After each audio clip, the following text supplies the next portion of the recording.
Welcome to the Midnight Garden of Liora, a soothing fairy tale sleep story. Relax, get comfortable, and let your imagination take you on a gentle journey under the moonlit sky. In a quiet village nestled between two gentle hills, there lived a girl named Liora.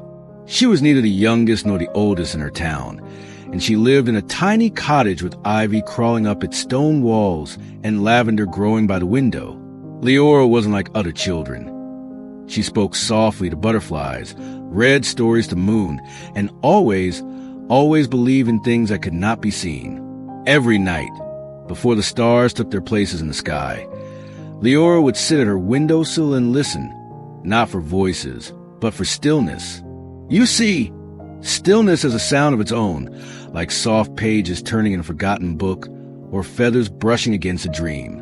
And on one such night, as the village drifted into sleep, and only the wind remained awake, Liora heard something new, a whisper, not from a person, but from the garden, the one behind her cottage, the one that, strangely, had never grown a single flower, only soft moss and curious silence.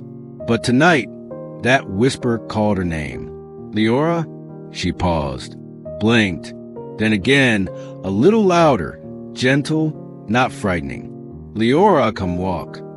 She slipped on her slippers, wrapped her shawl around her shoulders, and stepped quietly out the back door. And what she saw took her breath away. The garden had changed. Where once it was only stone and moss, now there were winding paths lined with glowing flowers. Some shimmered in blue, some glowed like golden fireflies, and others swayed though there was no wind. The air smelled of vanilla, rain, and something ancient, something that reminded her of lullabies forgotten in time. At the center of the garden stood an archway made of silver vines, and beyond it, a path of moonlit petals stretched into the unknown. Liora hesitated beneath the archway, the moonlight catching her eyes like reflections in a still pond. She reached out and touched one of the silver vines. It was warm, not like metal, but like sunlight caught in a memory. Taking a deep breath, she stepped through. As her foot touched the first moonlit petal, the world changed. Not suddenly, not loudly, but gently, like falling asleep in a warm bed. The wind softened. The stars above blinked slower. Even her thoughts seemed to float, like lanterns drifting on a calm lake. She walked, past a tree with glowing fruits that chimed like bells when the breeze touched them, past a stream of water, so clear she could see dreams swimming beneath the surface, tiny silver fish with wings, past a row of tall flowers that bowed politely as she passed, releasing a scent that smelled like every good memory she had ever known. Liora smiled, and then she heard music, soft, distant, and curious, not played by instruments, but by time itself, a melody woven from starlight, soil, and silence. It led her to a small clearing where a creature waited. It looked like a fox, but its fur shimmered like midnight silk, and its eyes were bright with kindness. Around its neck hung a tiny key made of glass. "Welcome, Liora," said the fox. Its voice was calm and ancient, like it had spoken to the stars long before the world was born. I heard a whisper," Liora said, almost in a whisper herself. "You did," said the fox. "Only those who still believe in the gentle things can hear it. What is this place?" The fox tilted its head. "This is the Midnight Garden. It only blooms when the world sleeps deepest. A place for wonder, for rest, for listening. And tonight, it is open for you."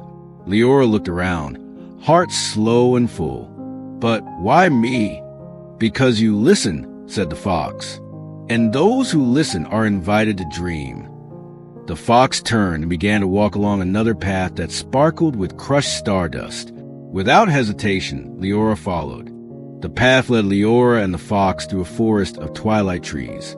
Their leaves were deep purple and soft as feathers, and each time a leaf fell, it landed without a sound and vanished into a puff of silver mist. "Where are we going?" Liora asked. "To the heart of the garden," the fox replied, "where the night tree grows." "The night tree?" The fox nodded. "It's a tree that blooms with the dreams of the world. every dream ever dreamt, and every dream yet to come hangs in its branches. As they walked, fireflies in shades of lavender and turquoise floated beside them, lighting the way. A stream joined them on the right, humming a lullaby that had no words, only feelings. Soon, they reached a small bridge made of woven petals and moonlight. On the other side stood the night tree. It was tall and wide, its trunk dark as ink, but not scary, calm and comforting. Its leaves shimmered in every color Liora had ever seen, and some she hadn't. Hanging from the branches were glowing orbs, dreams. The fox sat beside her. "You may choose one," he said. "Choose a dream," she whispered. "Yes, tonight, the garden gives you rest, but tomorrow it will give you hope. Choose a dream to carry back into the waking world." Liora reached up, drawn to a soft blue orb that pulsed gently, like a heartbeat. As her fingers touched it, it melted into her hand like warm honey and disappeared into her chest. She closed her eyes.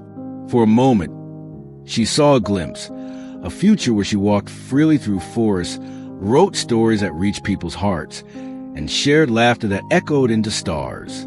When she opened her eyes, the fox was watching her kindly. "You chose well." They sat together under the night tree. The garden was quiet, as if even the wind had paused to listen. Liora leaned back on the soft grass, and the stars blinked above, closer now than ever. She didn't feel tired, but peaceful, that kind of deep peace that only comes when the soul feels safe. "Do others come here too?" she asked the fox. "Not many," he said, "but a few. Children who haven't forgotten how to wonder, grown-ups who remember how to dream." Liora thought of her village, of people who hurried, worried, and rarely listened to silence. She wondered how many of them might find the garden, if only they looked beyond what they could see. The fox seemed to hear her thoughts. "You may tell them, if you wish, but not all will believe." She nodded slowly. "That's all right. Some will." The fox stood. "It is nearly dawn." Leora's heart sank a little. She didn't want to leave. Not yet. But something inside her knew she wouldn't forget. The garden had planted something in her. A stillness. A light. She rose and followed the fox back through the petal-lit paths, past the bowing flowers, the chime fruit trees, and the whispering stream. As they reached the archway, the fox turned to her one last time. "Liora, thank you for listening." She smiled. "Thank you for calling." She stepped through the archway, and the moment her foot touched the moss behind her cottage, the garden vanished. Not with a sound, but like a dream gently waking. She looked around, only shadows and dew, just as before. But inside her, everything had changed. Liora returned to her bed, pulled the blanket over her shoulders, and closed her eyes. And in her dreams that night, she walked again through the Midnight Garden, hand in hand with wonder. From that night on, she became a quiet storyteller in the village, one who spoke softly, listened deeply, and reminded those around her of gentle things. And sometimes, on very still nights, she would hear the whisper again, "Liora," and she would smile. Because once you walk the Midnight Garden, a part of it walks with you. Always. The nights had grown longer, and a soft chill danced in the air, brushing against the windows of Leora's cottage like a curious whisper. She wrapped herself in a woven shawl stitched by her grandmother and stepped outside with a small lantern in her hand. But this lantern was unlike any other. It had been gifted by the Midnight Garden, and it glowed with a calm, pale light, like the moon captured in a bottle. Tonight, the fox had not visited her dreams, and yet Liora felt a tug in her heart, a gentle pull, like a thread calling her back to where stories lived and peace grew like wildflowers. She walked down the quiet lane that led toward the edge of the woods, where the world felt thin and the boundary between waking and dreaming shimmered like mist. Each step crunched over fallen leaves, golden and copper underfoot, their scent sweet and earthy in the night air. As she reached the clearing, she paused. The lantern flickered, then brightened, casting a circle of light around her. The trees stood still, their branches arching overhead like the ceiling of a silent cathedral. Then, from somewhere deep within the woods, she heard it, a soft hum. Not quite music, not quite words, just a sound that wrapped itself around her like a lullaby half remembered from childhood. She followed it.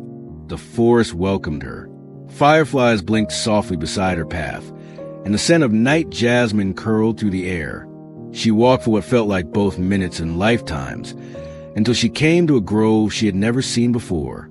In the center of the grove stood a mirror, tall, silver-edged, and ancient. But this mirror did not show Liora her reflection. Instead, it showed feelings. She saw kindness bloom like flowers in the heart of a lonely boy she'd once read to in the village square. She saw her neighbor's quiet joy when he watched birds each morning. She saw fear, too, but softened, held gently in the hands of hope.